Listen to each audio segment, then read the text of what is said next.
चलिए स्टार्ट करते हैं। ये क्वेश्चन देखिए क्या कह रहा है। कह रहा है कि the observation ray between the two triangulation station A and B just gauges the C. ठीक है। If station and A and B are three three and thousand metre and 3000 metre respectively, मतलब ये स्टेशन ए और B का height दिया है। ऐसे ही आपका ये होता है ना, मान लीजिए यहाँ पे एक स्टेशन ए है और ये स्टेशन बी है, ए और बी है। ए का हाइट आपका दिया हुआ है 3000 मीटर, इसका दिया हुआ है 3000 मीटर। ठीक है। ये कह रहा है कि determine the approximately distance A B, इन दोनों के बीच में क्या है। मतलब ये हम लोग सीन कर पा रहे हैं। ठीक है। तो डिस्टेंस ऑफ विजिबल हॉरिजन का आपका फॉर्मूला पता था ना। डिस्टेंस ऑफ विजिबल हॉरिजन का मतलब क्या था, 3.855 into square root of H, यही था ना। मतलब अगर एच हाइट पे हम लोग खड़े हैं अर्थ के जो सरकमफ्रेंस वाला एरिया, उससे एच हाइट पे खड़े हैं, तो हम लोग को इतना डिस्टेंस तक विजिबल हो सकता है। ये आपका फॉर्मूला आपको पता है कि जो कर्वेचर और रिफ्लेक्शन उसके दोनों से कंबाइन करके निकाला गया था। ए पॉइंट पे खड़े यहाँ तक देख सकते हैं, बी पे है, तो इनका कंबाइन कितना होगा। Total distance D one plus D two मान लेते हैं। D one plus D two हो जाएगा आपका 3.855 into square root of H one एक के लिए, plus square root of H two एक के लिए, दूसरे के लिए दो होगा। इसको क्या हो जाएगा 3.855, height H one H two दोनों सेम है, 3000 के बराबर है। Square root of 3000 plus square root of 3000, तो ये आपका हो जाएगा 3.855 into 2 times into square root of 3000। ठीक है। इसको सॉल्व करिए, इसको सॉल्व करिए, आपका आ जाएगा 393.141। ठीक है। किलोमीटर में आएगा। ये मीटर में आप पुट करते हैं हाइट, और वो आपका आता है किलोमीटर में। ठीक है। ये मीटर में ये आपका डिस्टेंस होता है किलोमीटर में, हाइट होता है ये आपका मीटर में। ठीक है ना। ठीक है। स्क्रीन विजिबल है ना। चलिए नेक्स्ट क्वेश्चन पे चले। ऑन तो है चैट्स। हेलो, हेलो, विजिबल है ना। हेलो,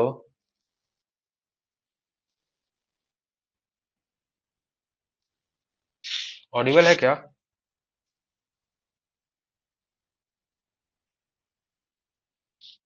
यार लिखो यार,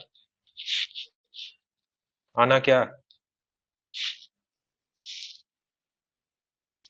यस सर। ठीक है।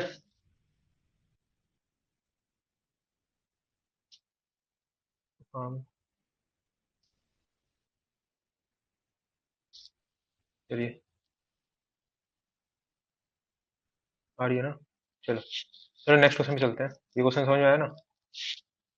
नेक्स्ट क्वेश्चन क्या कह रहा है कि find the error of the reading of a level staff in meter if the observed reading is 3.790 meter and staff is 15 centimetre off the vertical। मतलब ये कह रहा है कि स्टाफ, वही इस तरह का पहले क्वेश्चन हम लोग कर चुके हैं, स्टाफ ऐसे होना चाहिए लेकिन स्टाफ आपका थोड़ा ऑफ है। और ये कह रहा है कि 3.790 मीटर के लिए ऑलरेडी कितना ऑफ है, ये ऑलरेडी दिया हुआ है 15 सेंटीमीटर, बोले तो 0.15 मीटर। और ये कितना है 3.9790, क्योंकि यहाँ पे जब हम लोग आपका लेवलिंग इंस्ट्रूमेंट रख के जब यहाँ पे ऐसे मान लीजिए यहाँ पे करेंगे, तो यहाँ पे आपका आ रहा है, इंटरसेप्ट कर रहा है, शाफ्ट ये है आपका। तो ये जो आपका रीडिंग इसमें लिखा रहेगा वही ना आएगा, तो वो रीडिंग क्या होगा 3.790, जो इंक्लाइन में है वो रीडिंग। बल्कि जो होना क्या चाहिए, जो वर्टिकल डिस्टेंस है ये होना चाहिए, तो ये होगा ना आपका एग्जैक्ट रीडिंग। ये क्या हो जाएगा, इसको क्या हो जाएगा स्क्वायर रूट ऑफ 3.790 का होल स्क्वायर। कल इस तरह क्वेश्चन कर चुके हैं, -0.15 का होल स्क्वायर। ठीक है। तो ये आपका डिस्टेंस आ जाएगा, हाँ वही पाइथागोरस थ्योरम लगा के राइट एंगल ट्रायंगल बनेगा ना यहाँ पे। ये आपका राइट एंगल ट्रायंगल बनेगा, square root of this square minus this square, ये डिस्टेंस आ जाएगा, ये आपका कितना हो जाएगा 3.787। ये आपका करेक्ट रीडिंग है ये। तो एरर निकालेंगे, एरर कितना होगा, एरर आपका हो जाएगा 3.790 माइनस 3.787। ठीक है, हो जाएगा 0.003। इतना, ठीक है। तो हमने एरर पूछा है, तो एरर निकालने के लिए हम लोग जो रीडिंग आया है जो करेक्ट रीडिंग से माइनस कर देंगे, तो ये आपका एरर हो जाएगा, ठीक है। चलिए आगे, नेक्स्ट क्वेश्चन क्या कह रहा है कि the staff reading on a certain peg is 3.280 meter and the staff is held 0.25 meter out of plumb in its total length 4 metre. मतलब ये क्या कह रहा है कि टोटल लेंथ जो 4 मीटर है, ये देखिए अब, फिर ये कल पिछले वाले क्लास में क्वेश्चन किया, मतलब कि टोटल लेंथ 4 मीटर है तो उसके लिए जो आउट ऑफ प्लम्ब है वो 0.25 मीटर है, ये जब टोटल लेंथ 4 मीटर है, ठीक है। लेकिन जब यहाँ पे हम लोग सॉफ्ट लेवल इंस्ट्रूमेंट लगा के यहाँ पे इंटरसेप्ट मारा गया, तो ये जो आया रीडिंग, ये आपका आया कितना, 3 पॉइंट, ये आया मान लीजिए, ये उस पे मत जाइएगा, मतलब ये छोटा बड़ा दिखेगा, तो ये आपका आया यहाँ से यहाँ तक 3.280। तो इसके लिए कितना ऑफ रहेगा, ये हम लोग को सिमिलर ट्रायंगल से निकालना पड़ेगा। ऐसे सिमिलर ट्रायंगल दो बन रहा है, यहाँ पे है, ठीक है। ये आपका 0.25, इसको मान लेते हैं एक्स। 0.25 कितने के लिए, 4 के लिए है। ये डिस्टेंस कितना है, 3.280 है।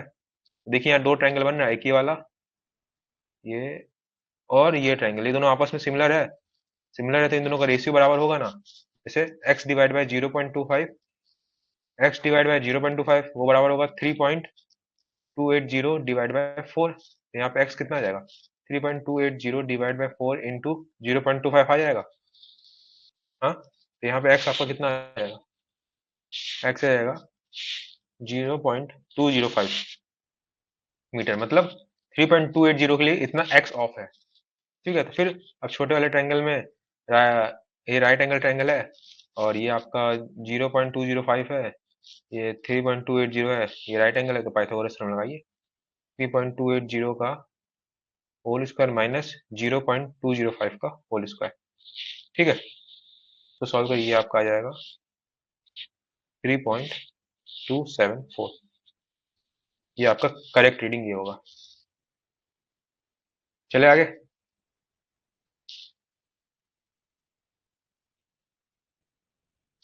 हम्म,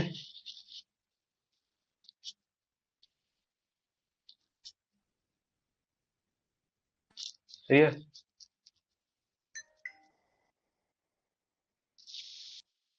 देखिए फिर सेम क्वेश्चन ही रिपीट हो रहा है, खुद करिए इसको आप लोग, आंसर बताइए। Find the error of the reading of a level staff. It is observed reading इतना है, staff is 15 centimetre of the vertical through bottom। मतलब आपका जो 3.790 के लिए ये पहले से कितना ऑफ है दिया हुआ है, जो सेम क्वेश्चन है, अभी जस्ट किया गया हम लोग। तो एरर पूछ रहा है कितना आया था, 0.003 आया था ना, सेम क्वेश्चन है, रिपीट कर दिया। ये 31 वाला सेम क्वेश्चन है, देखिए, ठीक है। हटाए ना, चलिए नेक्स्ट क्वेश्चन पे, ठीक है ना, कोई प्रॉब्लम नहीं है ना। चलिए, ये क्या कह रहा है, ये देखिए क्वेश्चन कि a company produces a circuit board used to update an outdated computer equipment. The fixed cost is rupees 42,000 per month and the variable cost is 53 rupees per circuit board. The selling price per unit is P equal to 150 minus 0.02D, selling price है per unit का, ठीक है। तो the maximum output of the plant 4000 unit है, पूछ रहा है determine the output demand unit that maximize the profit. तो प्रॉफिट आपका क्या होगा, प्रॉफिट होगा आपका selling price minus cost price होगा, ठीक है। हम लोग मान लेते हैं कि इस पॉइंट पे जो डिमांड डी है वो डी मान लेते हैं, डी क्योंकि डी यूनिट दिया हुआ है। तो सेलिंग प्राइस पर यूनिट कितना दिया हुआ है, 150 माइनस 0 पॉइंट, इसको जूम करना है, फुल स्क्रीन कर देते हैं ये क्वेश्चन सॉल्व करते समय।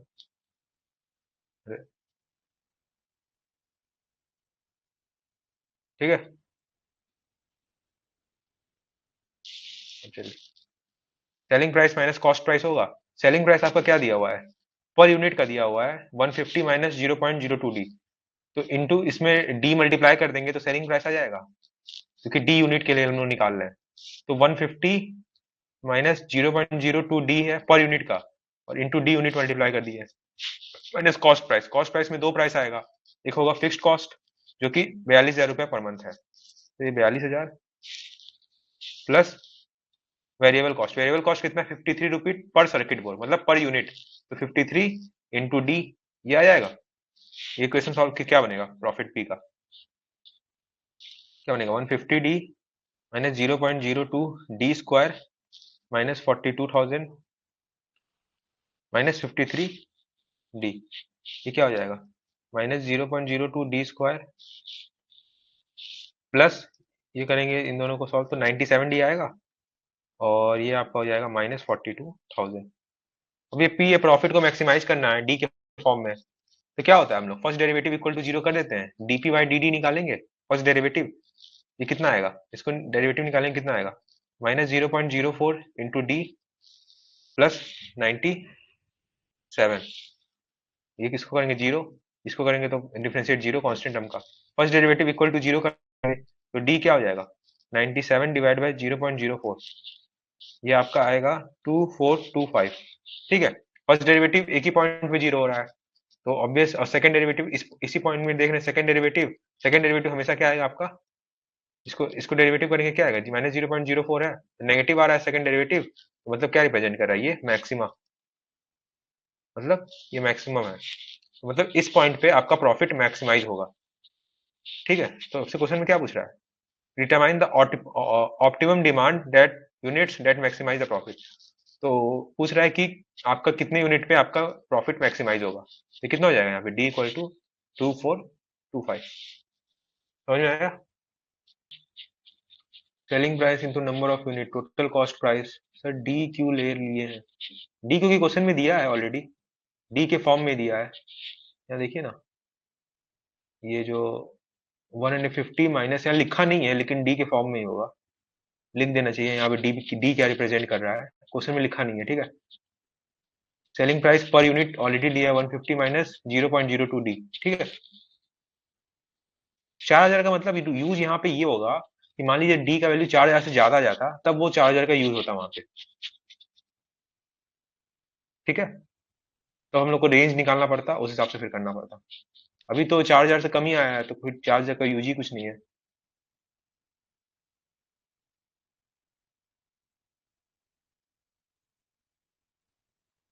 मान लीजिए आपका ये क्या क्वाड्रेटिक ही है ना, तो आपका ऐसे अभी अभी इक्वेशन बना है, ये जो पॉइंट आया है, ये डी 2425 पे यहाँ पे मैक्सिमाइज हो गया है, मान लीजिए ये इधर कहीं मैक्सिमाइज होता, मान लीजिए 5,000 पे, तो ये 4,000 तक हम लोग का यही है, हम लोग 4,000 यूनिट तक बना ही सकते हैं, तो ऑब्वियस सी बात है अपने आप 4,000 पे मैक्सिमाइज हो जाता, तो आंसर हो जाता 4,000। अभी तो 4,000 इसके इधर है, तो 4,000 के रेंज में है, तो ये भी हम लोग कर सकते हैं। मान लीजिए ये जो मैक्सिमाइज हो रहा है, कुछ ऐसा इक्वेशन बनता है कि 5,000 पे हो रहा है, तो 5,000 तो हम लोग बना ही सकते हैं, मैक्सिमम कितना बना सकते हैं 4,000, तो ऑब्वियस सी बात है 4,000 पे वो अपने आप आ, जो आउटपुट डिमांड है वो मैक्सिमाइज हो जाता, क्योंकि हम लोग 4,000 बना ही सकते हैं। ठीक है, समझ में आया ना।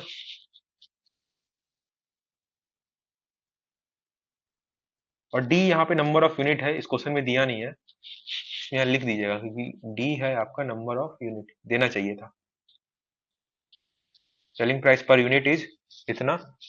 ठीक है, पर यूनिट का सेलिंग प्राइस है इस इक्वेशन के फॉर्म में, यहाँ पे डी रिप्रेजेंट कर रहा है नंबर ऑफ यूनिट, तो selling price minus cost price करेंगे, सेलिंग प्राइस पर यूनिट दिया हुआ है, तो selling price per unit into number of unit D से मल्टीप्लाई कर दिए, माइनस कॉस्ट प्राइस तुम्हारा होगा दो फॉर्म में, एक फिक्स्ड कॉस्ट ये वाला, और ये होगा वेरिएबल कॉस्ट दिया है 53 रुपीज पर यूनिट, तो 53 इंटू डी कर देंगे, एक इक्वेशन बना प्रॉफिट का, उसको डिफ्रेंशिएट किए, first derivative equal to zero, second derivative वहां पे नेगेटिव आया आपका, तो फर्स्ट डेरिवेटिव जो है वो मैक्सिमम रिप्रेजेंट कर रहा है, मतलब 2425 यूनिट पे आपका प्रॉफिट मैक्सिमाइज हो जाएगा, एच डी को इसमें पुट कर देंगे पी में, तो मैक्सिमम प्रॉफिट भी आ जाएगा, अगर वो भी क्वेश्चन में पूछता तो वो भी निकाल देते। ठीक है, ठीक है, आगे बढ़े, बोलो भाई। हाँ ना, लिख दो तुम लोग।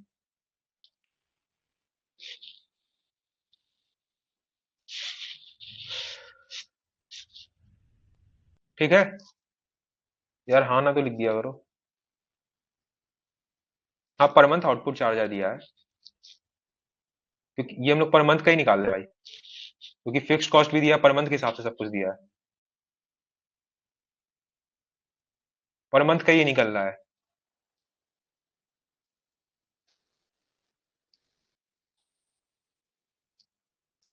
ठीक है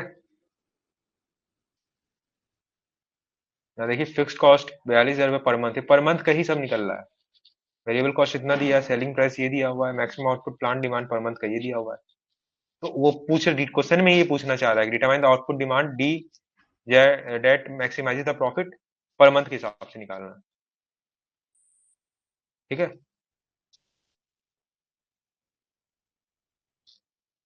नहीं समझ में आ रहा क्या?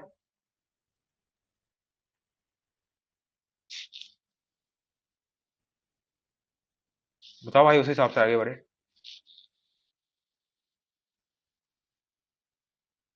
चैट्स बहुत डिले करके आ रहे हैं क्या?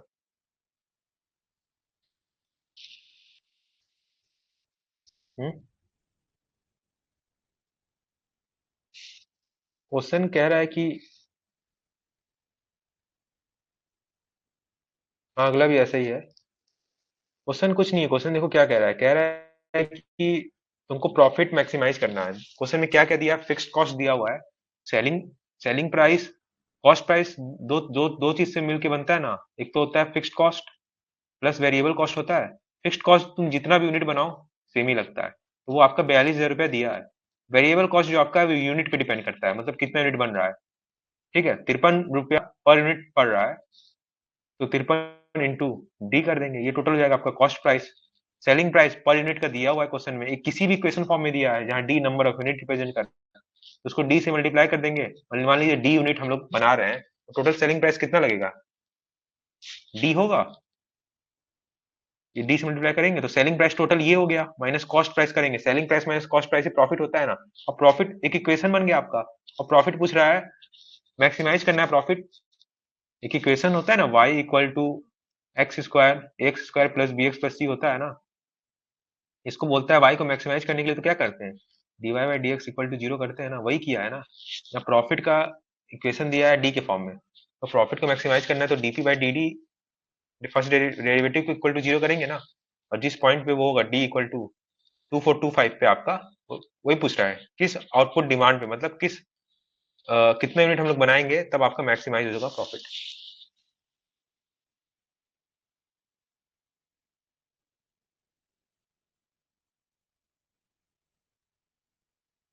अरे क्वेश्चन में दिया है 4,000 यूनिट्स पर मंथ की, मतलब 4,000 यूनिट हम लोग साल में बना सकते हैं, मतलब महीने में बना सकते हैं। तुम ये देखो ना कि अभी तो बताया मैं कि क्वाड्रेटिक, मतलब क्वाड्रेटिक क्वेश्चन होता है, इसका ग्राफ कैसे जाता है, ऐसे जाता है ना। अभी कितने पे आया है? 2425 यूनिट पे आपका मैक्सिमाइज हुआ है प्रॉफिट। इसका हम लोग कर्व बनाएंगे ऐसे, प्रॉफिट और डी में क्वाड्रेटिक है तो कुछ ऐसे ही जाएगा ना, 2425 पे आपका मैक्सिमाइज हुआ है, तो 4,000 इधर आ रहा है ना, तो 4,000 के तो अंदर ही है 2425। कह रहा है क्वेश्चन में कि 4,000 हम लोग मैक्सिमम बना सकते हैं, हम लोग मैक्सिमम बना सकते हैं 4,000। लेकिन हम लोग कितना, लेकिन पूछ रहा है क्वेश्चन में कि एक महीने में हम लोग कितना बनाएंगे कि प्रॉफिट हम लोग का मैक्सिमाइज हो, तो हम लोग 2425 पे रुक जाएंगे। ठीक है, और वही अगर क्वेश्चन ऐसा कुछ बना होता जहां पे जो हम लोग निकाले हैं वो 4,000 से ज्यादा ज्यादा आया था, मान लीजिए 5,000 आया होता, तो फिर 4,000 बन ही सकता है। तो यहीं पे हम लोग को यहीं रुकना मजबूरी हम लोग का था यहीं रुकने का। ठीक है, मजबूरी था ना हम लोग का यहीं रुकने का, तो फिर यही आपका मैक्सिमम प्रॉफिट इसी पॉइंट पे हो जाता। ठीक है,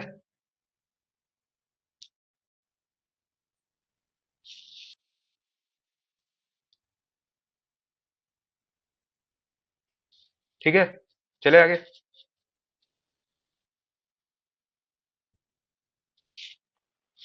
नेक्स्ट क्वेश्चन में देखिए क्या कह रहा है कि a mining company purchased a nickel deposit, the price of nickel is 10,000 rupees per ton है। ठीक है, ये एक लिस्ट दिया है। A company manager thinks that the cost function देखिए ऑलरेडी बना के दिया हुआ है। कॉस्ट फंक्शन मतलब कॉस्ट प्राइस का फंक्शन ऑलरेडी बना के क्वेश्चन में दिया हुआ है, जहां पे डी दिया हुआ है amount of metal produce in ton. ठीक है, तो optimum value of D at making the profit, फिर वही है, प्रॉफिट क्या होगा, cost price minus selling price होगा, sorry selling price minus cost price होगा। अच्छा लिखिए, selling price minus cost price होगा। सेलिंग प्राइस कितना है? 10,000 रुपया पर टन, 10,000 रुपया पर टन है। तो मान लेते हैं हम लोग डी टन, ये ना पूछा optimum value of D that making the maximum profit, तो 10,000 रुपये पर टन है, तो मान लेते हम लोग डी टन, हम लोग ये डी टन है, ये ऑप्टिमम वैल्यू इस पे बनाए हैं, तो इंटू डी मल्टीप्लाई हो जाएगा। डी टन हम लोग निकाले हैं, 10,000 रुपये पर टन है, डी टन हम लोग निकाले हैं, तो 10,000 इंटू डी, ये टोटल हो जाएगा selling price minus cost price. Cost price आपका, कॉस्ट प्राइस का फंक्शन ऑलरेडी दिया हुआ है, ठीक है। यहाँ पे आपको देखिए डी से मल्टीप्लाई करने की इस क्वेश्चन में नहीं जरूरत है, क्योंकि total cost price, total cost price का फंक्शन है। पिछले क्वेश्चन में था वो वो था कॉस्ट प्राइस पर यूनिट का क्वेश्चन था, इक्वेशन में दिया था, तो कॉस्ट प्राइस पर यूनिट का इक्वेशन था, इसलिए वहां पे हम लोग इंटू डी मल्टीप्लाई किए थे। लेकिन ये कॉस्ट प्राइस पर यूनिट का इक्वेशन नहीं है, टोटल कॉस्ट प्राइस का पहले से इक्वेशन है, तो ये डायरेक्ट यहाँ कर देंगे, माइनस 10,000 कितना है,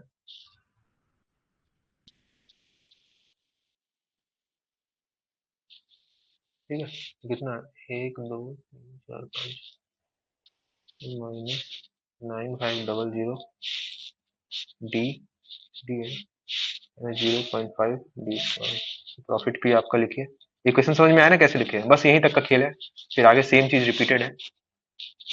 minus 0.5 D square plus 500 D minus, वही है डीपी बाई डी डी, निकालेंगे हम लोग, वो आ जाएगा माइनस डी, इसको करेंगे differentiate, plus 500, first derivative equal to 0 कर देंगे, डी आएगा आपका 500। सेकंड डेरिवेटिव को निकाल के चेक कर लेते हैं, उसे निकालने की जरूरत नहीं है, वो -1 है, सेकंड डेरिवेटिव लेस देन 0 है, नेगेटिव है, तो ये दिखा रहा है ये मैक्सिमा, यही ना होता है। क्या नहीं समझ में आया, पिछला क्वेश्चन एक बार तुम लोग, इस क्वेश्चन में कह रहा है कि हम लोग जो सेलिंग प्राइस निकल खरीद रहे हैं, तो निकल, एक कंपनी है वो निकल प्रोड्यूस करती है, ठीक है, तो निकल जो प्रोड्यूस कर रही है उसको 10,000 रुपये पर टन पे बेच रही है, ठीक है, तो मान लो हम लोग डी टन निकाला गया है, तो हम लोग का टोटल सेलिंग प्राइस कितना आएगा, टोटल पैसा हम लोग को बेच के कितना मिलेगा, टोटल पैसा हम लोग को बेच के सेलिंग प्राइस कितना आएगा, 10,000 रुपया पर टन इंटू डी टन, यही ना आएगा। और यहाँ पे कॉस्ट प्राइस का जो इक्वेशन है डायरेक्ट टोटल डी यूनिट के लिए ऑलरेडी दिया हुआ है, ठीक है। पिछले क्वेश्चन में था कॉस्ट प्राइस, कॉस्ट फंक्शन जो है कॉस्ट प्राइस पर यूनिट दिया हुआ था, इसीलिए कॉस्ट प्राइस पर यूनिट को इनटू डी से मल्टीप्लाई करना पड़ा, तब आपका आया कॉस्ट प्राइस। लेकिन यहाँ कॉस्ट प्राइस डायरेक्ट दिया ही हुआ है कि अगर आप डी यूनिट बना रहे हैं उसका कॉस्ट प्राइस ये होगा टोटल, तो selling price minus cost price कर देंगे। अब समझ में आया। पिछला क्वेश्चन देखिए ना, रुकिए खोल लें पिछला क्वेश्चन, पिछला क्वेश्चन देखिए क्या कह रहा है, इस, अगर पिछले क्वेश्चन में कॉस्ट प्राइस नहीं था, सेलिंग प्राइस पर यूनिट था, ठीक है, समझ में आया ना।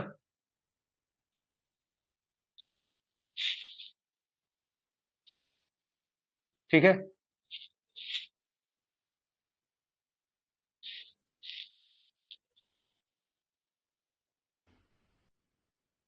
चले आगे।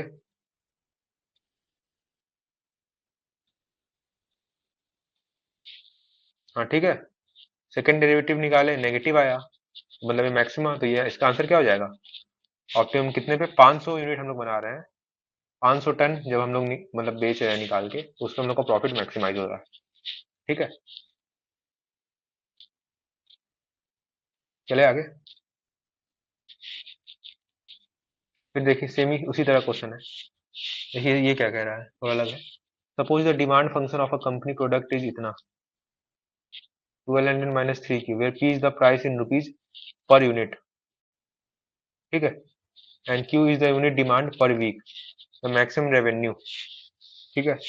इसमें क्या कह रहा है, ये पी एक इक्वेशन दिया हुआ है, हाँ वही है, लगाओ -3 क्यू, पी आपका प्राइस पर यूनिट प्राइस दिया हुआ है, प्राइस पर यूनिट, ठीक है, ठीक है, और क्यू आपका है कितना, यूनिट का डिमांड है, यूनिट डिमांड पर वीक, ठीक है, यूनिट डिमांड पर वीक है, तो ये पी आपका प्राइस पर यूनिट है, तो पी इंटू क्यू करेंगे वही ना आपका रेवेन्यू होगा, एक वीक का बात कर रहे हैं हम, एक वीक का, एक वीक का आपका कुछ प्राइस पी है, ठीक है, वो इक्वेशन ये दिया हुआ है, और एक वीक का डिमांड कितना है, क्यू है, क्यू डिमांड है ना एक वीक का, उसमें देखिए दिया हुआ है Q unit demands per week है, तो जो पी प्राइस पर यूनिट है, ठीक है, समझ में आया? मतलब कि जो आपका पी है वो प्राइस पर यूनिट है, मतलब एक यूनिट को जब हम लोग कर रहे हैं तो उसका जो डायरेक्ट इसमें दे दिया है, इसमें डायरेक्ट जो रेवेन्यू वाला है उसका इक्वेशन डायरेक्ट दिया हुआ है, तो पर यूनिट प्राइस है, और क्यू आपका एक वीक का डिमांड है, तो P price per unit into Q unit एक वीक का जो डिमांड डिमांड है उसको मल्टीप्लाई कर देंगे, जो जो आपका रेवेन्यू आ जाएगा ना, ये रेवेन्यू एक वीक का आ जाएगा, यही रेवेन्यू एक वीक का बोल रहा है मैक्सिमाइज करने को, तो पी कितना है 1200 माइनस 3Q इंटू क्यू कर दीजिए, कितना हो जाएगा 1200 क्यू माइनस 3Q स्क्वायर, ये आ रहा है ना रेवेन्यू, तो फिर ये D R by D Q निकालेंगे, ये कितना होगा 1200 माइनस 6Q, इसको इक्वल टू जीरो कर देंगे, तो यहाँ से कितना आ जाएगा 1200 डिवाइड बाई 6, ठीक है, ये आपका 200 आ जाएगा, ये आपका सेकंड डेरिवेटिव निकालेंगे,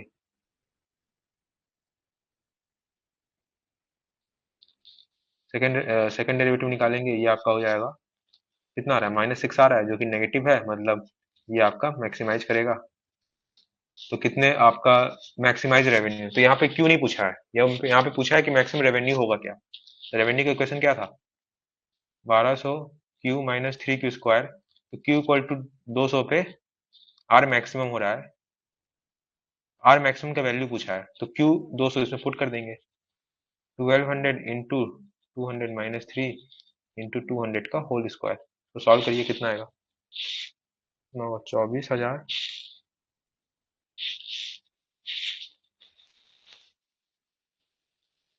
2 3 4 माइनस 12 1 2 3 4, 12 1,20,000 करीब आ जाएगा, ठीक है, समझ में आया?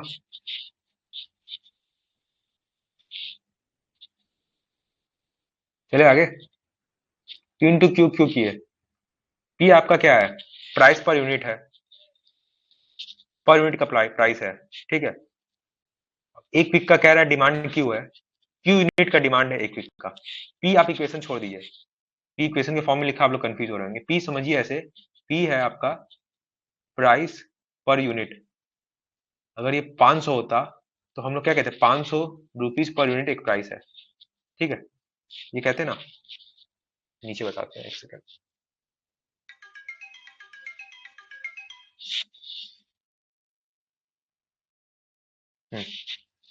हाँ पी आपका है प्राइस पर यूनिट, मतलब एक यूनिट का कितना प्राइस आ रहा है, ठीक है, अगर ये 50 रुपया होता तो 50 रुपया पर यूनिट प्राइस, लेकिन यहाँ पे इक्वेशन फॉर्म में दिया है 50 नहीं किया दिया है, वो ऑलरेडी की इक्वेशन फॉर्म में दिया है जो कि है आपका 1200 minus 3Q per unit price है, ठीक है, अब मान लीजिए आपका एक वीक का डिमांड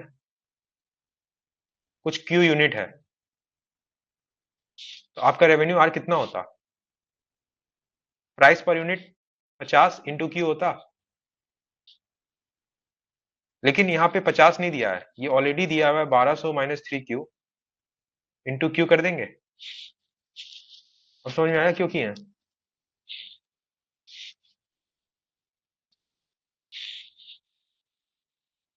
ये देखिए वही है, ओवरऑल फिट स्लोप एंगल पूछ रहा है, स्लोप एंगल इसमें क्या हो रहा है, क्वेश्चन में कह रहा है कि 4 बेंचेस है हम लोग के पास, एक, ये बेंच का भी हाइट मान लीजिए, एक, दो, तीन, चार, ठीक है, तो ओवरऑल पिट स्लोप एंगल जो इसको हम लोग ज्वाइन करते हैं, ये हम लोग का आता है ओवरऑल पिट स्लोप एंगल, इसका फॉर्मूला पिछले पहले क्लास में बताया था, ये ना थीटा है, तो थीटा क्या होता है टेन इनवर्स ऑफ, या देखिए ना, यहाँ आपका अगर,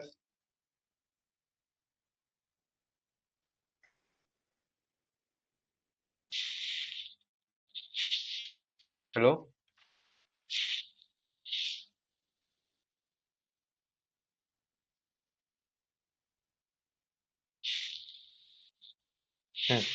तो टेन इनवर्स ऑफ, यहाँ देखिए ये डिस्टेंस कितना है, 4 बेंच है, बेंच हाइट चारों का दिया हुआ है, तो 4 इंटू बेंच हाइट होगा। टेन थीटा क्या होता है, परपेंडिकुलर होता है, तो वही होता है 4 into number of benches into bench height divide by ये डिस्टेंस। ये डिस्टेंस देखिए क्या आ रहा है, अगर 4 बेंच है तो 3 बेंच विड्थ आ रहा है, तो जितना भी बेंच होता है number of bench -1 into bench width plus ये एक एक्स्ट्रा टर्म आ रहा है। ये देखिए जब अब कोई बेंच बन रहा है, एक तो आपका ये बेंच विड्थ है, ये हम लोग ले ले रहे हैं, लेकिन जो बेंच का खुद का स्लोप है A डिग्री, तो इसका कुछ आ रहा है ना, ये क्या बेंच हाइट है, तो ये कितना हो जाएगा, ये क्या हो जाएगा, bench height divide by 10A हो जाएगा। करिए 10A क्या हो जाता है, perpendicular B H upon X मान लीजिए, तो एक्स हो जाएगा ना बी एच अपॉन 10A। ठीक है, यहाँ से पुट करते यही होता है आपका, तो यहाँ पे नंबर ऑफ बेंचेस कितना है, N B into B H upon 10।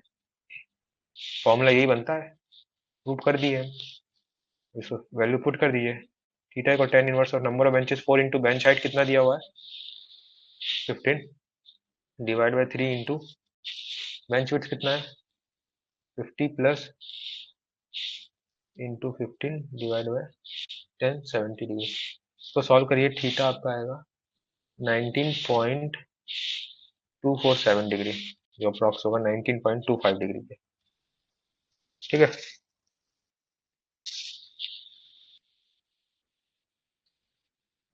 ठीक है ना।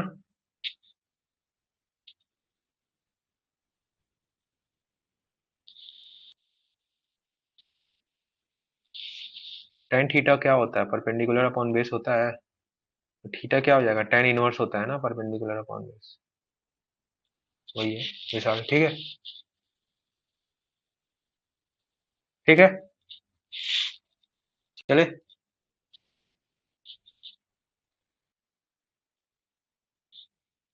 क्वेश्चन देखिए क्या कह रहा है, given the number of heading 6, ठीक है, 6 नंबर ऑफ हेडिंग दिया है और नंबर ऑफ फेसेस का फॉर्मूला दिया हुआ है 2n-1। नंबर ऑफ फेसेस मतलब जहां पे काम चल रहा है वो 2n-1 है, where n is number of heading.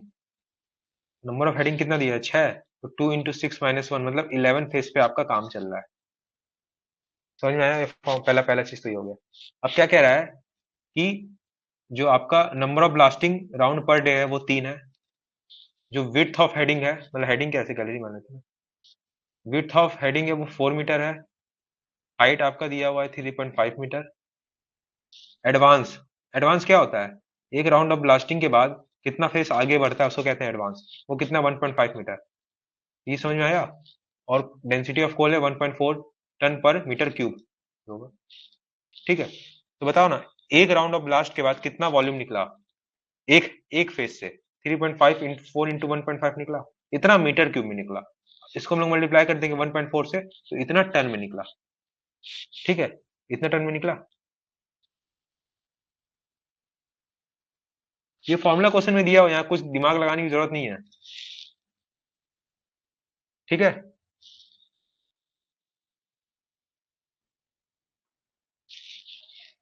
को फॉर्मूला दिया है, तुम सीधे वैल्यू पुट करो, आगे सॉल्व करो।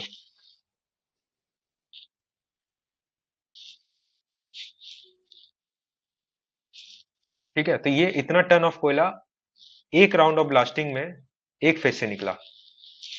ये कितना, इसको मल्टीप्लाई करिए, ये आपका आएगा 3.5 इंटू 4 इंटू 1.5 इंटू 1.4। ठीक है, 3.5 इंटू 4 इंटू 4.5 इंटू 1.4, ये आपका आ जाएगा 88.2 टन। ठीक है, ठीक है। अब ये ये आपका एक फेज से निकला, ऐसे कितना फेस है, इंटू 11 11 फेस है। ठीक है, ये एक राउंड ऑफ ब्लास्टिंग का है, तो ऐसे नंबर ऑफ कितने round of blasting per day हो रहा है, 3 इंटू 3 कर देंगे, तो करिए, इंटू 3 इंटू 11।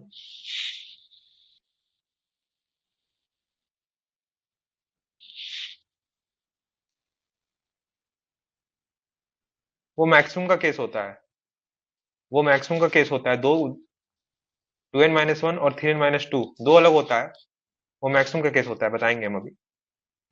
ठीक है। ये कुछ गलत आया है क्या, देखिए 3.4 इंटू 3.5 इंटू 1.5 इंटू 1.4, 29 आएगा, गलत लिख दिया हूँ। 29.4, ना 29.4 इंटू 11 इंटू 3 कर देंगे, इंटू 11 इंटू 3, सिंपल है। 970.2 टन पर डे का आपका प्रोडक्शन है। समझ में आया ना?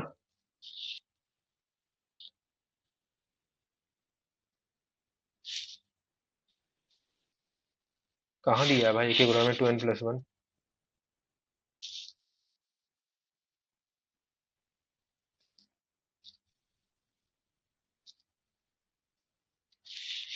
इसका मैं बता दूंगा आपको, देखना पड़ेगा मेरे को एक एक तब। ठीक है। इस क्वेश्चन, ये क्वेश्चन तो समझ में आया ना? मेरे को याद दिलाना, मैं इसका देख लूंगा, कल बता दूंगा। नंबर ऑफ फेसेस वाला कॉन्सेप्ट, ठीक है। 3 मल्टीप्लाई इसलिए किए क्योंकि कह रहा है कि एक दिन में 3 बार ऐसा राउंड ऑफ ब्लास्टिंग हो रहा है। ये तो एक राउंड ऑफ ब्लास्टिंग है, एक फेस से निकल रहा है। कितना? 29.4 टन। ऐसा कितना फेस है? 11। और एक दिन में 11 फेस है, और एक दिन में ऐसा कितना ब्लास्ट हो रहा है? 3 हो रहा है ना, क्योंकि number of blasting round per day है 3 का, तो हम लोग को एक दिन का पूरा प्रोडक्शन निकालना है, इसलिए हम लोग 3 से मल्टीप्लाई किए। ठीक है। 2n+1 नहीं होगा, वही गलत है वो। 2n-1 ही होता है, और एक फॉर्मूला आपका आता है 3n वाला, वो होता है मैक्सिमम का केस, 3n-2 वाला।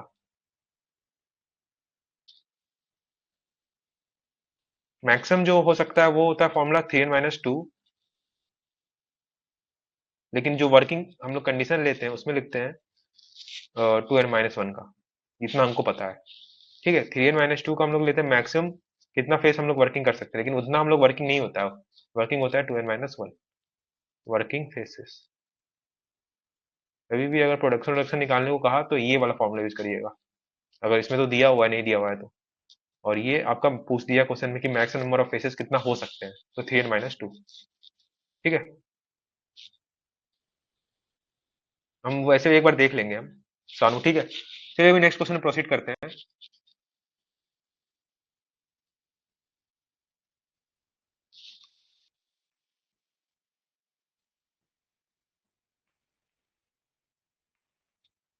क्या कह रहे हो, number of faces not given?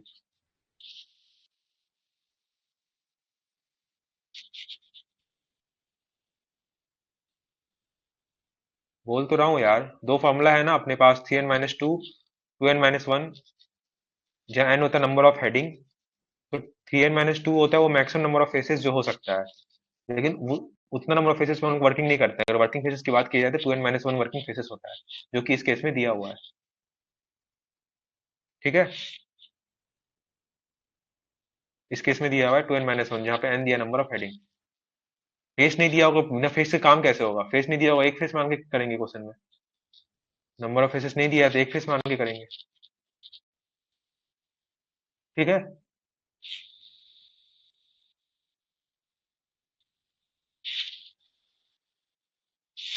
ये देखिए, क्या 61 आया?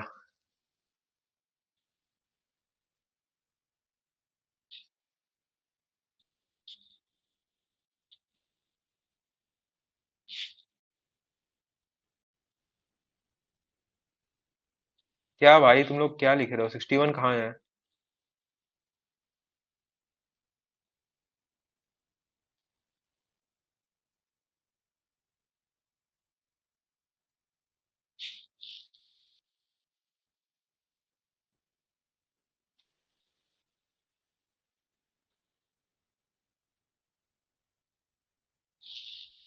भाई 2 into 6 - 1 है ये, ठीक है।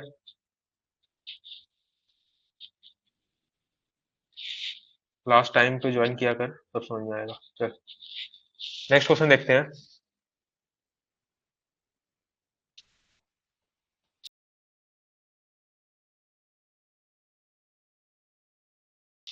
कह रहा है कि the operation of tracing the broken and the lost part in the hole and withdrawing them to the surface. जब हम लोग डीलिंग करते हैं तो जो ड्रिल रॉड होता है ना, ड्रिल रॉड नीचे ड्रिल बिट लगा रहता है, ड्रिल रॉड से रहता है, तो उसमें अगर ड्रिल रॉड वगैरह टूट जाता है, ब्रोकन पार्ट्स होता है, उसमें रह जाता है बोरहोल में, तो उसको हम लोग ट्रेस करने और निकालने के प्रोसेस को कहते हैं हम लोग fishing, fishing of the borehole कहते हैं। ठीक है, ये पहले भी हम MMT 4 में या 5 में डिस्कशन कर चुके हैं इसका। ठीक है, तो थ्योरेटिकल क्वेश्चन है रटने वाला। फिशिंग ऑफ बोरहोल क्या होता है कि जो भी आपका ब्रोकन लॉस्ट पार्ट है, वो जो बोरहोल उसमें गिर गया है, ठीक है, उसको हम लोग कहते हैं फिशिंग।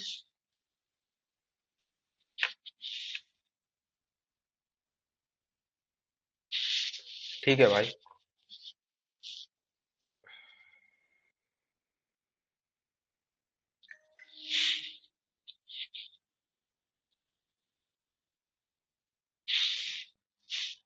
चलिए नेक्स्ट क्वेश्चन देखते हैं, टेक्योमेट्रिक सर्वेइंग का। टेक्योमेट्रिक सर्वेइंग आप लोग पढ़े हैं ना, ये पढ़ा दिया गया होगा।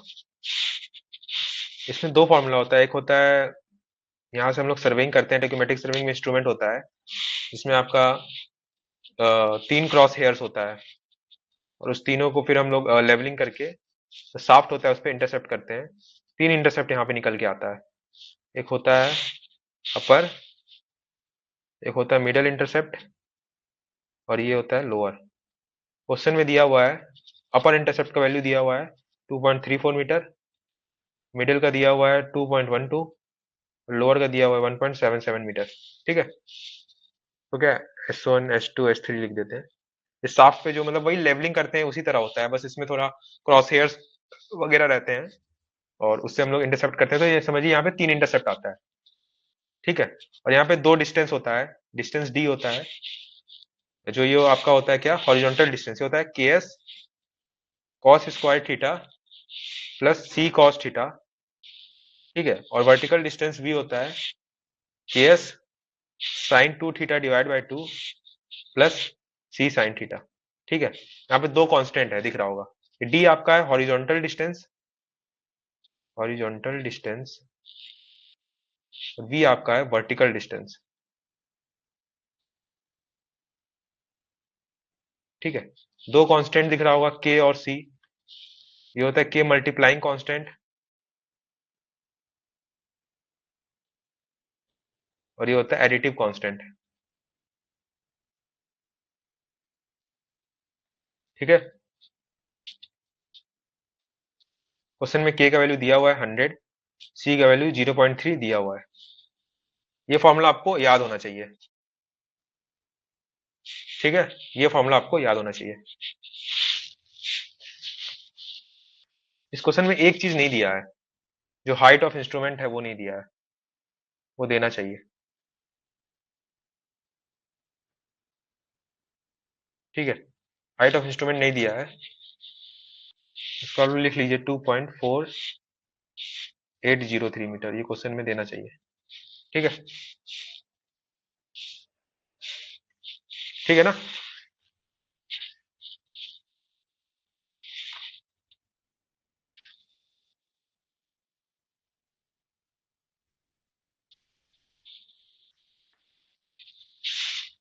इसमें बेसिकली क्या होता है, मान लीजिए यहाँ पे हम लोग लेवलिंग इंस्ट्रूमेंट लगाए हैं।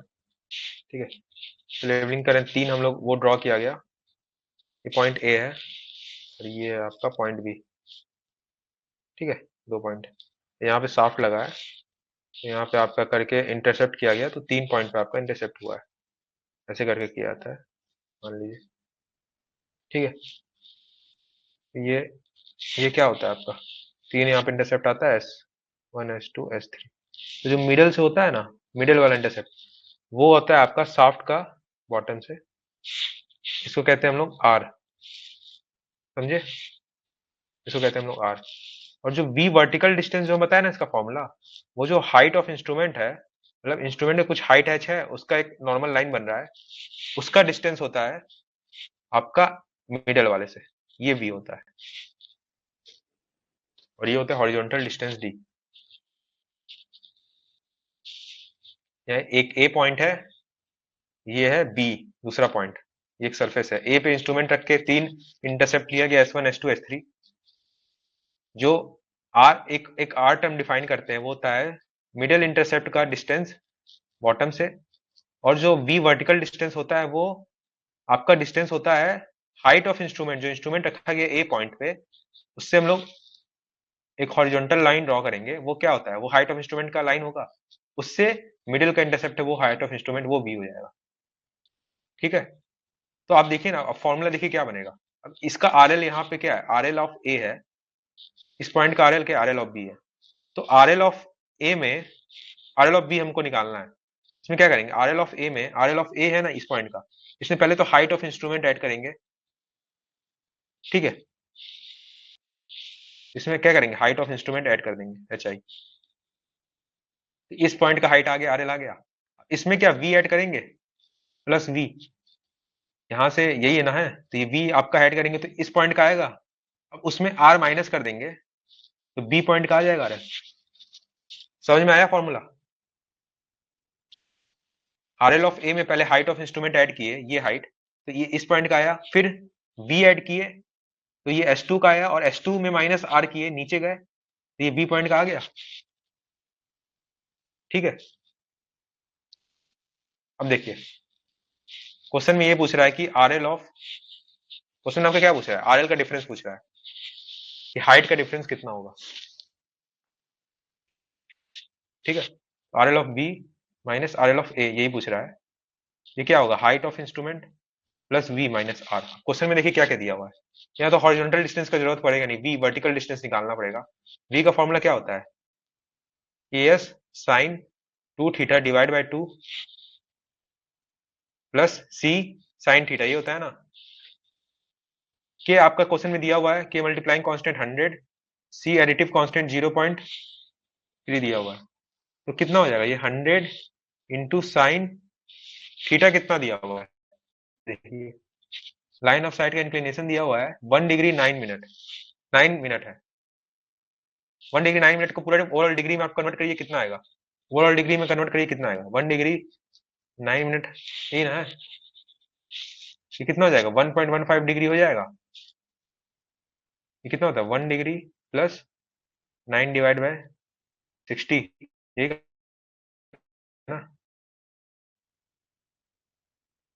120 आ जाएगा। साइन 2 थीटा है, 2 इंटू 1.15 डिवाइड बाई डिग्री।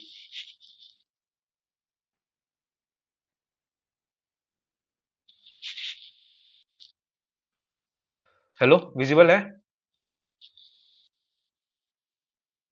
बीच में नेटवर्क चला गया था क्या।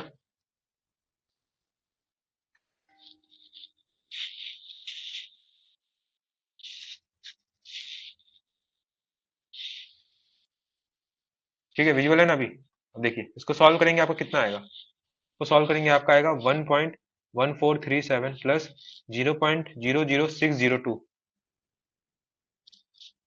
ये आपका कितना आ जाएगा 1.1497 मीटर में। ठीक है, वी आ गया।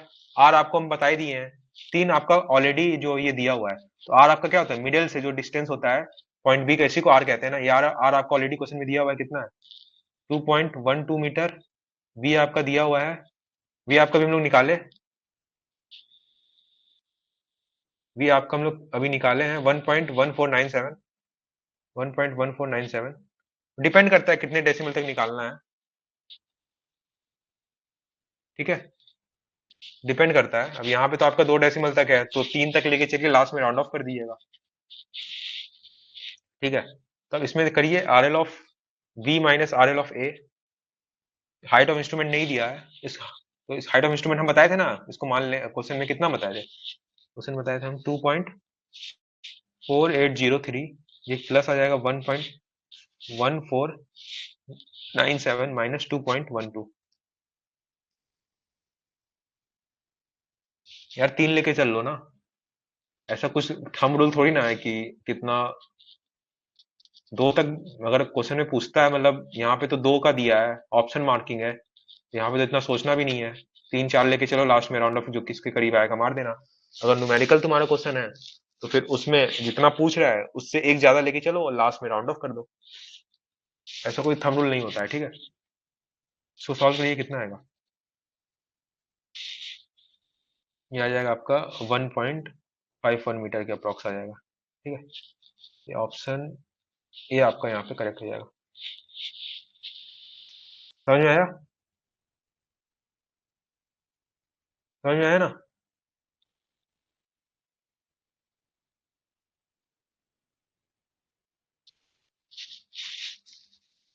स्टाफ इंटरसेप्ट मल्टीप्लाई नहीं किए? कहाँ नहीं मल्टीप्लाई किए? अच्छा, यहाँ मल्टीप्लाई नहीं किए। इसको मल्टीप्लाई कर दिए यहाँ पे। ये जो एस होता है, साफ्ट इंटरसेप्ट होता है, ये होता है S1 - S3 होता है। भूल गया मैं लिखना। ये कितना होगा आपका वैल्यू? S1 - S3 करेंगे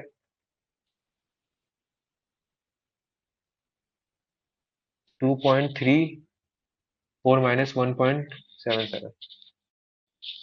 2.34 - 1.77, कितना वैल्यू आ रहा है यहाँ पे? इसको मल्टीप्लाई करेंगे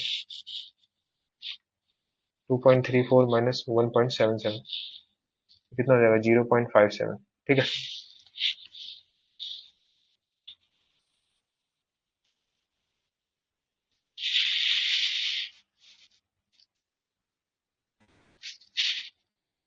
देखिए इसमें क्या, फिर से बता देते हैं एक बार।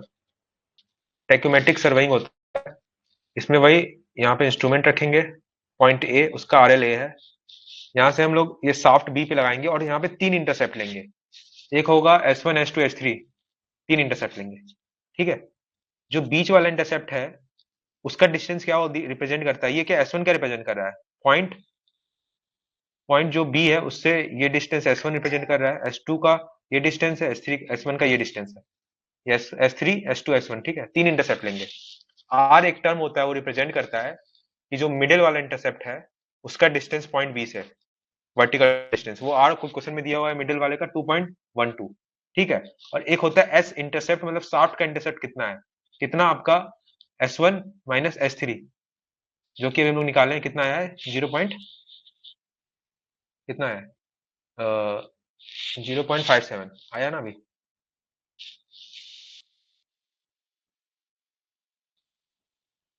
0.57, ठीक है।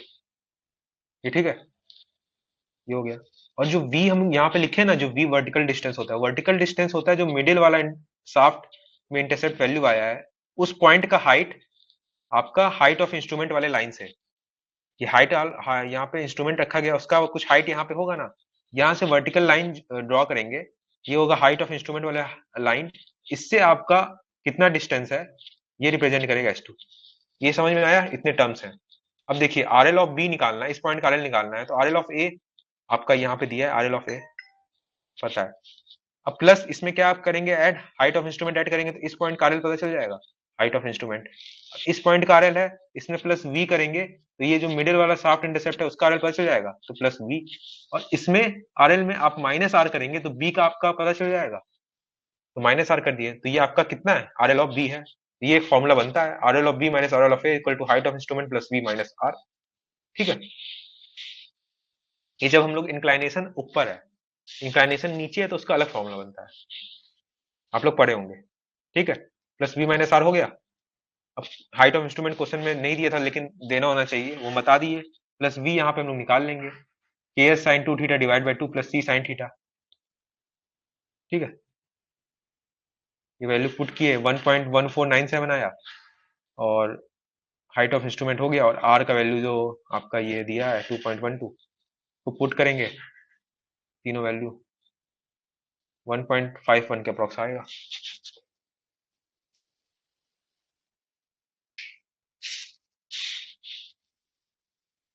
बोलो भाई अब, ठीक है ना?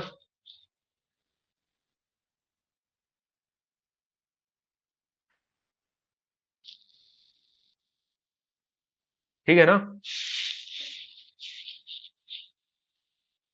नेक्स्ट क्वेश्चन चले।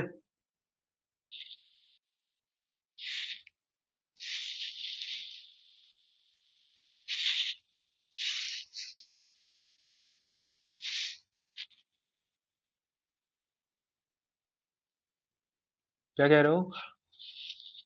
हाइट ऑफ इंस्ट्रूमेंट नहीं दी, हाँ क्वेश्चन में हाइट ऑफ इंस्ट्रूमेंट नहीं दिया, देना होना चाहिए था।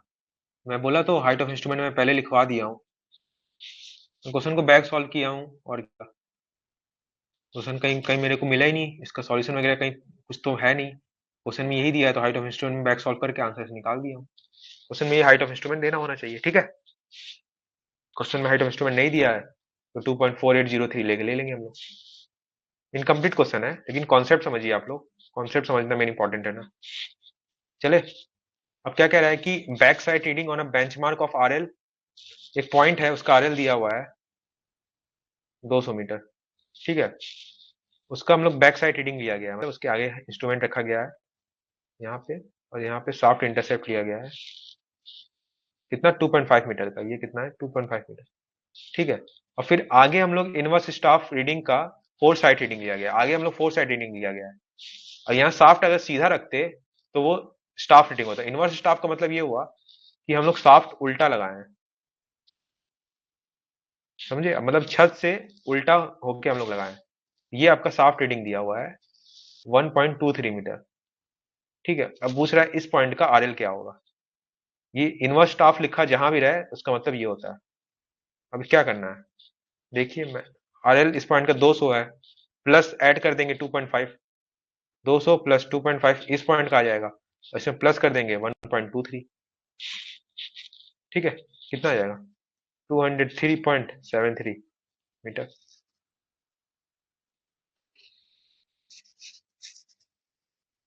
ये क्वेश्चन मैं आपसे पूछा था, ठीक है, समझ में आया।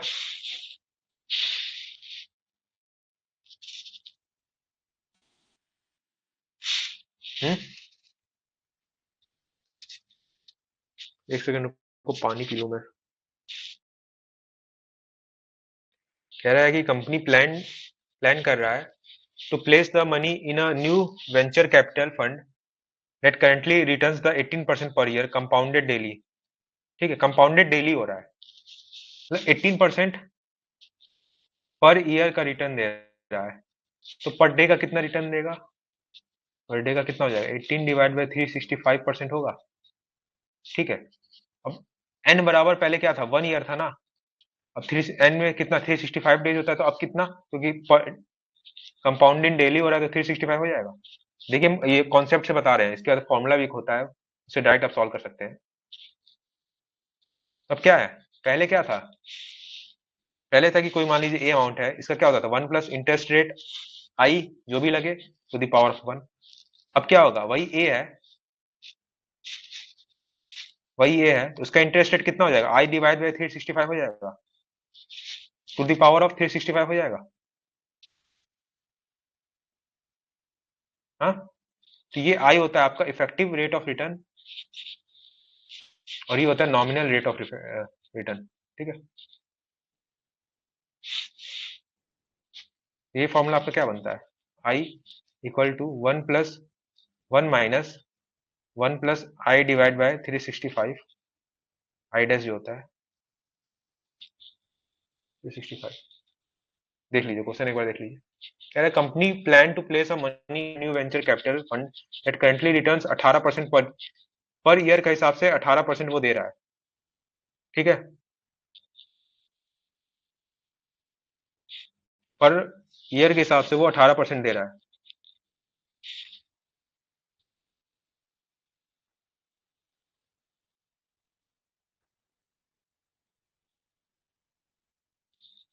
हम्म,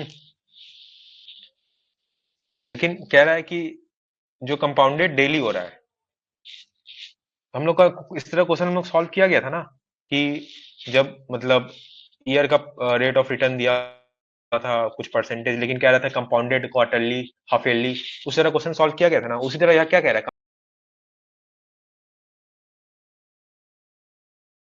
कंपाउंडेड डेली है, तो यहाँ 18% पर ईयर दे रहा है, तो पर डे कितना देगा rate of return, 18 divide by 65% देगा। और एन इनिशियली केस में 1 होता था, लेकिन यहाँ कंपाउंडेड डेली है तो 365 होगा, तो ये दोनों इक्वेशन को इक्वेट कर देंगे, a into one plus I to the power of 1 वो किसके बराबर होगा, a into one plus I to the power of 365 to the power of 365 होगा। ये क्या हो जाएगा आपका इफेक्टिव रेट ऑफ रिटर्न हो जाएगा, इफेक्टिव रेट ऑफ रिटर्न, जो net effective rate of return आएगा। ठीक है, और ये होता है आपका आर आई डैश, जो आर, इसको आर भी लिखते हैं, ये होता है आपका nominal, nominal rate of return, rate of return. ठीक है, तो ये आई आपका निकालना है, जो कि 1 - 1 + आई क्वेश्चन में दिया हुआ है 0.18, 18% divide by 365 to the power of 365। ये आई कितना आ जाएगा, सॉल्व करिए, इसको सॉल्व करेंगे आपका आएगा,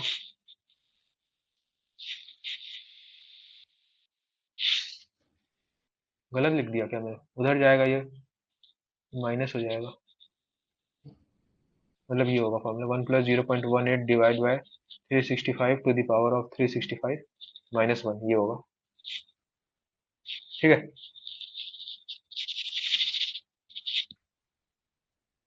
ये कट गया था। वाई कितना आ जाएगा आपका 19.716%। ठीक है, इफेक्टिव रेट ऑफ रिटर्न ही आ जाएगा। ये क्वेश्चन में समझ में आया क्या कह रहा है, क्वेश्चन में कह रहा है कि कंपनी जहां पे हम लोग पैसा अगर लगाए तो 18% रेट ऑफ रिटर्न देता है पर ईयर, लेकिन वहां पे क्या हो रहा है कि कंपाउंडेड जो है वो आपका डेली हो रहा है। ठीक है, तो कंपाउंडेड डेली हो रहा है, उसका फॉर्मूला में हम लोग डाल के हम लोग रेट ऑफ रिटर्न निकाले, और उसको हम लोग इक्वेट कर दिए, अगर अगर हम लोग का ईयरली होगा तो क्या होगा, सही कर दिए फॉर्मूला भाई, देखो उल्टा लिखे थे, ये 1 इधर जाएगा, नेगेटिव हो जाएगा ना। ठीक है,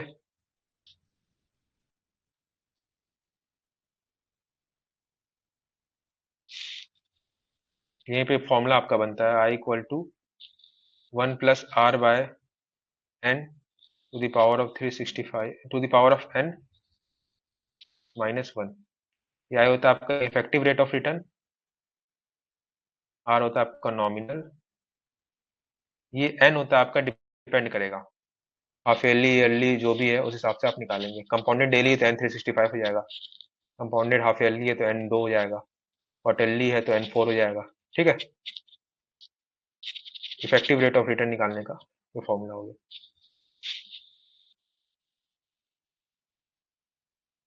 चले आगे,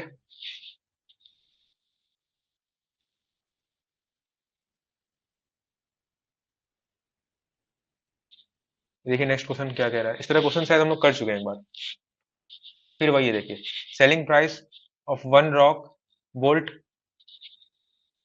selling price one rock bolt का दिया, मतलब सेलिंग प्राइस पर यूनिट दिया हुआ है इतना, जहां पे एन रिप्रेजेंट करा नंबर ऑफ वो bolts produce.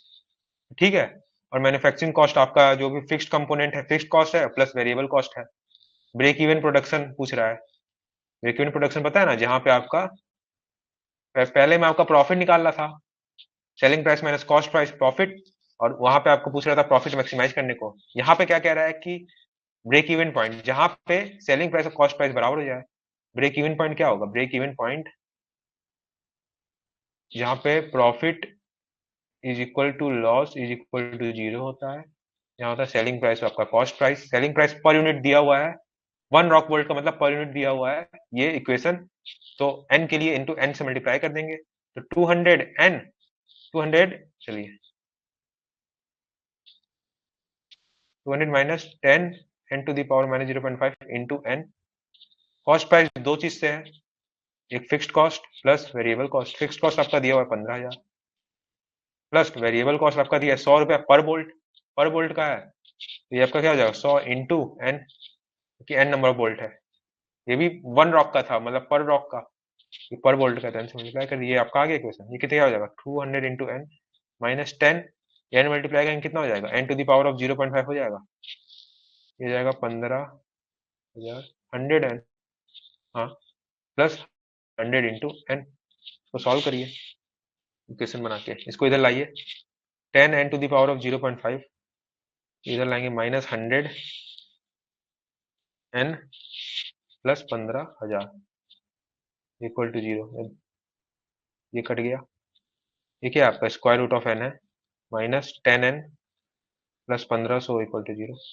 Square root of N को हम क्वाड्रेटिक बनाने के लिए क्या करते हैं, स्क्वायर रूट ऑफ एन को हम लोग टी ले लेते हैं, एन क्या हो जाएगा टी स्क्वायर हो जाएगा, स्क्वायर रूट ऑफ एन को टी ले लिए, एन हो जाएगा टी स्क्वायर प्लस बराबर जीरो, तो क्या हो जाएगा equation 10t² plus T plus 1500 equal to 0। यहाँ पे टी का दो वैल्यू आएगा, पॉलिटिक्स सॉल्व करिए, इसका दो वैल्यू आएगा यहाँ पे 12.297 और एक वैल्यू आएगा -12.297। नेगेटिव वैल्यू नहीं हो सकता क्योंकि स्क्वायर रूट ऑफ एन है, स्क्वायर रूट से हमेशा पॉजिटिव वैल्यू बाहर निकलता है। ठीक है, तो ये टी का वैल्यू हमेशा ये होगा। तो स्क्वायर रूट ऑफ, तो एन क्या हो जाएगा आपका, टी स्क्वायर, एन आपका होगा 12.297 का होल स्क्वायर, या एन आएगा आपका 151.2 के अप्रॉक्स। ठीक है, समझ में आया?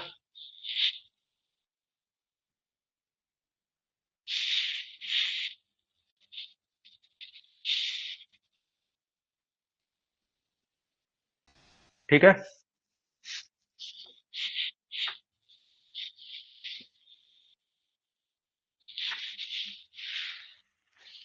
चले आगे चले।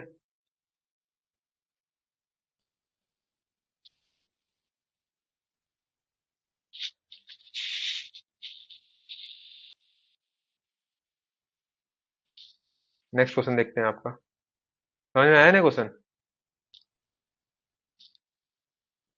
ये क्वेश्चन देखिए क्या कह रहा है।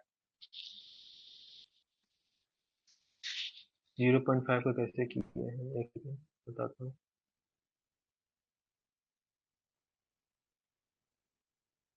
0.5 को क्या कैसे किया, देखो ये एन अंदर गया है, उसके लिए इतना काफी है। एन पावर जो है ना, एन टू द पावर -0.5 है, ये मल्टीप्लाई करते हैं तो एन की पावर 1 है, तो 1 माइनस 0.5 तो 0.5 हो जाएगा ना। अब ये देखिए इक्वेशन बन रहा है स्क्वायर रूट ऑफ एन, तो स्क्वायर रूट ऑफ एन को हम लोग टी मान लेंगे, तो एन क्या हो जाएगा, टी स्क्वायर हो जाएगा। बताओ, तो स्क्वायर रूट ऑफ एन को हम लोग टी माने हैं, एन क्या है, टी स्क्वायर, तो एक क्वाड्रेटिक बन गया। क्वाड्रेटिक बने, सॉल्व किए, दो वैल्यू आया। अब क्योंकि स्क्वायर रूट ऑफ एन को हम लोग टी माने हैं, तो मतलब स्क्वायर रूट ऑफ एन हम लोग के लिए इंपॉर्टेंट है ना। तो जो तो जो तो हम लोग टी का वैल्यू होगा हमेशा पॉजिटिव होगा, तो ये लेंगे, और टी पॉजिटिव लिए, तो फिर एन होता है टी स्क्वायर, एन का वैल्यू 151.2 आपका आ गया।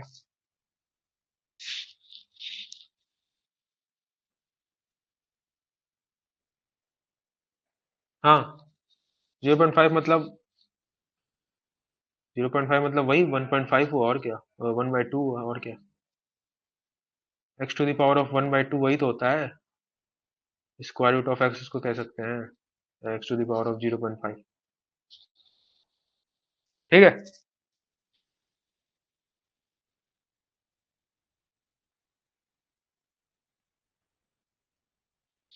चलिए क्वेश्चन देख लीजिए।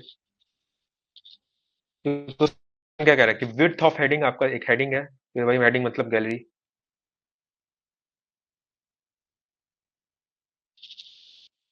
विड्थ ऑफ हेडिंग आपका कितना दिया है, 4.8 मीटर दिया है। हाइट ऑफ सीम मतलब हाइट ऑफ हेडिंग, जितना सी में उतना ही हम लोग हाइट हेडिंग बनाएंगे ना, 2.75 मीटर। ठीक है, ये दिया हुआ है। नंबर ऑफ ड्रिवन हेडिंग आपका दिया हुआ है 6, इसका कुछ यूज नहीं है क्वेश्चन में, नंबर ऑफ फेस का हम लोग यूज करेंगे। एडवांस पर राउंड ऑफ ब्लास्ट, एडवांस पता है आपको, फेस कितना आपका आगे बढ़ा है एक राउंड ऑफ ब्लास्ट के बाद, उसको हम लोग क्या कहते हैं, एडवांस कहते हैं ना। पुल, ये कितना दिया, 1.4 मीटर। नंबर ऑफ ब्लास्ट पर शिफ्ट, एक एक दिन में कितना शिफ्ट, 3। ठीक है, तो फिर यहाँ से वही क्वेश्चन है, वॉल्यूम निकालेंगे 2.75 इंटू 4.8 इंटू 1.4, और इंटू कर देंगे वन, ये कितना, इतना मीटर क्यूब होगा एक राउंड ऑफ ब्लास्ट के बाद, एक फेस से, इंटू 1.4 इंटू इसका वो क्या है, डेंसिटी कितना दिया हुआ है, डेंसिटी क्वेश्चन में नहीं दिया है, तो ठीक है, तो हम लोग यहाँ पे मीटर क्यूब में ही निकालेंगे। ठीक है, मीटर क्यूब में ही निकालेंगे, जब नहीं दिया है तो कैसे निकालेंगे। अब नंबर ऑफ फेस अवेलेबल, ऐसा ये एक एक फेस से निकल रहा है, नंबर ऑफ फेस अवेलेबल कितना है, 7 है, तो ये इंटू 7 कर देंगे तो 7 फेस से इतना निकलेगा। ठीक है, ये हो गया।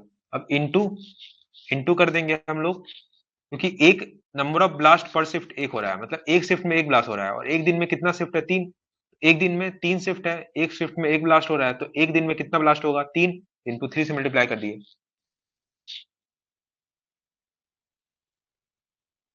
स्पेसिफिक ग्रेविटी दिया है, हाँ, दिया है, नीचे दिया है। तो फिर मतलब ये इतना मीटर क्यूब में आएगा, इसको मीटर क्यूब को हम लोग मल्टीप्लाई कर देंगे 1.4 से, तो आपका टन में आ जाएगा। ठीक है, तो टोटल कितना टन में आएगा, मल्टीप्लाई कीजिए।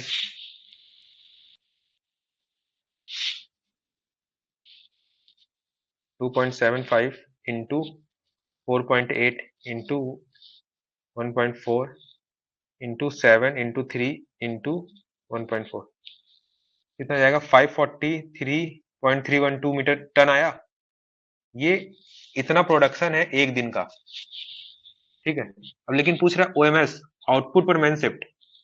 आउटपुट पर मैन शिफ्ट क्या होता है, एक दिन में कितना आउटपुट है, 543.312 डिवाइड बाई एक दिन में कितने लोग काम कर रहे हैं, एक शिफ्ट में 40 लोग, एक दिन में 3 शिफ्ट, तो एक दिन में कितने लोग काम करेंगे, 40 इंटू 3 करेंगे, ये हो गया। तो आउटपुट पर मैन शिफ्ट निकालने का दो तरीका है, एक तो आप एक दिन का पूरा निकाल दीजिए, आउटपुट कितना निकल रहा है, प्रोडक्शन कितना हो रहा है, डिवाइड बाई एक दिन में कितने लोग काम कर रहे हैं उससे, या फिर आपका एक शिफ्ट का निकालिए कितना निकल रहा है, डिवाइड बाय करिए वही आपका एक शिफ्ट में कितने लोग काम कर रहे हैं।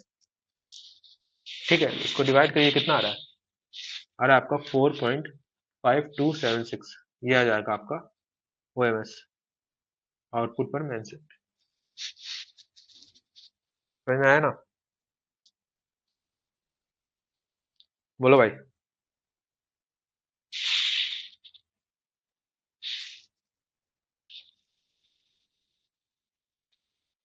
नहीं भी कर सकते हैं, 3 से मल्टीप्लीकेशन का नहीं जरूरत है, ऊपर नीचे देखिए, 3 से हम ऊपर इसमें किए थे ना, 3 से मल्टीप्लाई, ऊपर नीचे 3 से मल्टीप्लाई किए, 3 3 कट जाएगा।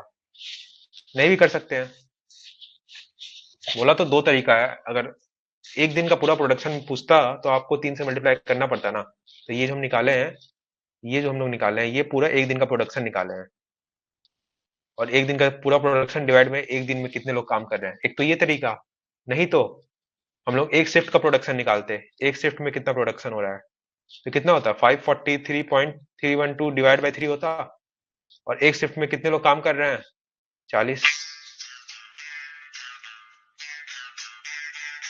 ये ना होता, वही आपका आंसर आ जाएगा ना। ठीक है, बोलो भाई। हम्म,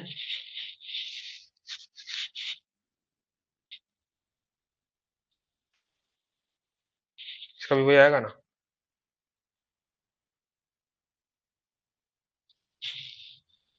तो क्या आज के लिए इतना ही है कि एक दो क्वेश्चन और कर ले, बताओ भाई, जैसा तुम लोग बोलो।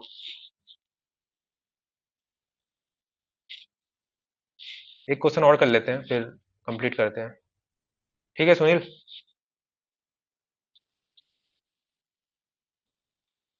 एक क्वेश्चन और देख लेते हैं, एक क्वेश्चन देख। ठीक है, अब देखो इसमें, इस क्वेश्चन में क्या कह रहा है कि incubation period of the seam 6 month है। इंक्यूबेशन पीरियड पता है ना आपको, इंक्यूबेशन पीरियड वो होता है जब भी कोई भी coal seam first exposure to atmosphere होता है, मतलब कोल सिम का फर्स्ट कब एटमॉस्फेयर के साथ एक्सपोजर हुआ, टू द टाइम वो फायर कैच कर चुका है, स्पॉन्टेनियस हीटिंग होकर उसमें फायर लग चुका है, वो होता है इंक्यूबेशन पीरियड। तो मतलब इतना समय आप लोग को मिलता है कोयला निकालने के लिए, इसको हम लोग कहते हैं incubation period. Incubation period is the period और time period between the coal first interact or got the exposure to the air to the time it will catch fire through spontaneous heating। ठीक है, ठीक है, तो ये होता है आपका इंक्यूबेशन, मतलब 6 महीने हम लोग को मिला है कोयला निकालने के लिए। अब number of working days per month है 25, तो 6 into 1 25, ये कितना हो जाएगा, 150 दिन हम लोग के पास है। 6 महीना हम लोग को मिला है, एक महीने में 25 दिन काम हो रहा है, तो number of days, number of days number of days जो हम लोग के पास अवेलेबल है वो होगा 150 दिन। 150 दिन में हम लोग को निकाल के खत्म करना है। ठीक है, ये हो गया। अब क्या कह रहा है कि output per day from panel से 300 टन का आउटपुट निकलना है। ठीक है, तो 300 इंटू 150, मतलब एक जो पैनल जो आपका है ना, पूरा पैनल है, उसमें से एक दिन में आपका 300 टन का आउटपुट निकल रहा है, और हम लोग के पास दिन कितना है, 150, तो टोटल आउटपुट इतना निकलेगा। इसको इक्वेट कर देंगे हम लोग के जो उसमें दिया हुआ है, कह रहा है कि रिकवरी रेट दिया हुआ है, इसमें मल्टीपल वो आपका वो रहेगा, पिलर रहेगा, board and pillar mining method है, क्योंकि नंबर ऑफ पिलर्स पूछा है। ठीक है, नंबर ऑफ पिलर्स रहेगा। हाइट ऑफ सीम दिया है, मतलब हाइट ऑफ आपका पिलर दिया हुआ है, सेक्शन व्यू बना दिए। हाइट ऑफ आपका दिया हुआ है 2.5, पिलर का आपका साइज दिया हुआ है। ठीक है, अगर इसका पिलर का साइज देखा जाए, ये भाई ये आपका 25 दिया हुआ है, तो वॉल्यूम ऑफ वन पिलर कितना होगा? वन पिलर का वॉल्यूम अपने निकालने जाएंगे, कितना आएगा?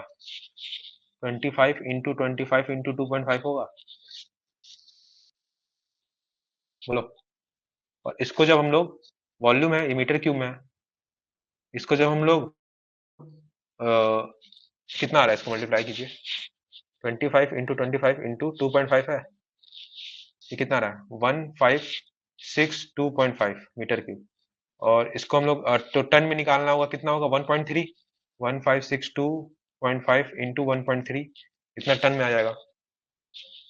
ये हो जाएगा आपका 2031.25 टन। लेकिन आपका कह रहा है, क्योंकि हम लोग जो पिलर, जब हम लोग एक्सट्रैक्शन करते हैं तो बीच बीच में कुछ हम लोग पिलर छोड़ते हैं, 100% रिकवरी नहीं होता है। क्वेश्चन में रिकवरी दिया है 80%। ठीक है, 80%। वॉल्यूम ऑफ वन पिलर से कितना टन में आएगा ये? तो ये अब रिकवरी दिया है 80%, तो कितना हो जाएगा? 26, ये था ना, 20 है ये, 2031.25 इंटू 80% है, तो 80 डिवाइड बाई 100, तो ये कितना हो जाएगा? 1625 टन फाइनली आपका एक पिलर से निकलेगा। और पूछ रहा है नंबर ऑफ पिलर्स कितने हैं, तो एन पिलर्स हम लोग मान लेते हैं ऐसे, एक पिलर का हम लोग निकाल दिए, एन पिलर है, तो 1625 इंटू एन पिलर, 1625 टन आपका निकल रहा है एक पिलर से, इंटू एन पिलर कर देंगे तो एक पैनल से आपका टोटल इतना निकलेगा। वो ऑलरेडी आपका किसके बराबर होगा? 150 हम लोग के पास दिन था, और इंटू एक दिन में 300 निकल रहा था। समझ में आया ना? 6 महीना अपना इंक्यूबेशन पीरियड था, एक दिन में 25 दिन काम हो रहा था, तो 150 दिन है, और एक दिन में आपका 300 टन निकल रहा है, तो 150 गुणे 300 टन, मतलब पूरे पैनल से आपका 150 इंटू 300 टन इतना निकलेगा, यही ना निकलेगा। और पूरे पैनल में आपके पास कितने पिलर्स हैं? एन पिलर्स हैं, और एन पिलर में आप एक पिलर से आपका 1625 निकल रहा है, तो यहाँ पे एन का वैल्यू कितना आ जाएगा?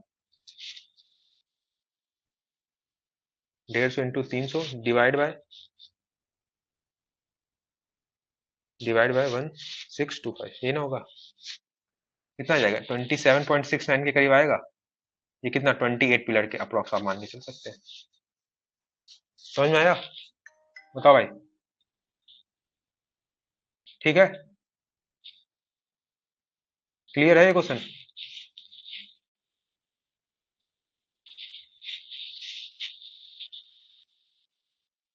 हाँ,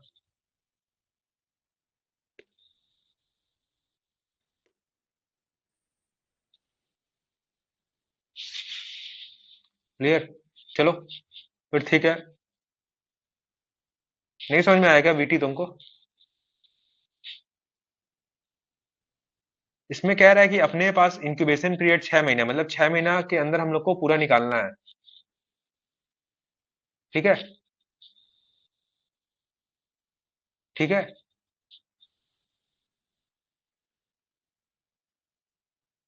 इसका इंक्यूबेशन पीरियड कह रहा है 6 महीना, मतलब 6 महीने के अंदर हम लोग को पूरा निकाल के खत्म करना है। और एक दिन में 25 दिन काम हो रहा है, तो 6 इंटू मतलब 25, मतलब 150 दिन में हम लोग को पूरा निकालना है।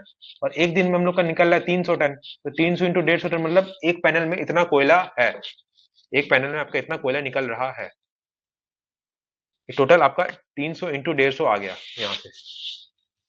ठीक है, अब उसको हम लोग इक्वेट किससे करेंगे, कि नंबर ऑफ पिलर्स, एक पैनल में नंबर ऑफ पिलर्स कितना है, और आपका कोयला कितना निकल रहा है, output of coal from one pillar. एक पिलर से कितना कोयला निकल रहा है, एक पिलर से कितना कोयला निकल रहा है, तो आपका क्या होगा? 25 इंटू 2.5 इतना मीटर क्यूब में, इंटू 1.3 इंटू 80% है रिकवरी रेट। ये आपका एक पिलर से इतना कोयला निकल रहा है, into N number of pillar एक पैनल में। वो आपका किसके बराबर होगा? 300 इंटू 150 के बराबर होगा, क्योंकि इतना आपका कोयला निकल रहा है। ठीक है।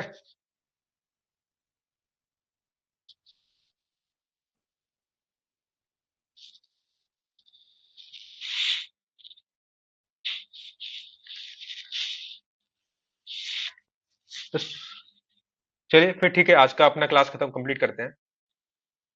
ठीक है, तो सुनील तुम्हारा क्वेश्चन मैं कल बता दूंगा। अभी मेरे को थोड़ा कॉल आ रहा है, तो कॉल अटेंड करना पड़ेगा। ठीक है।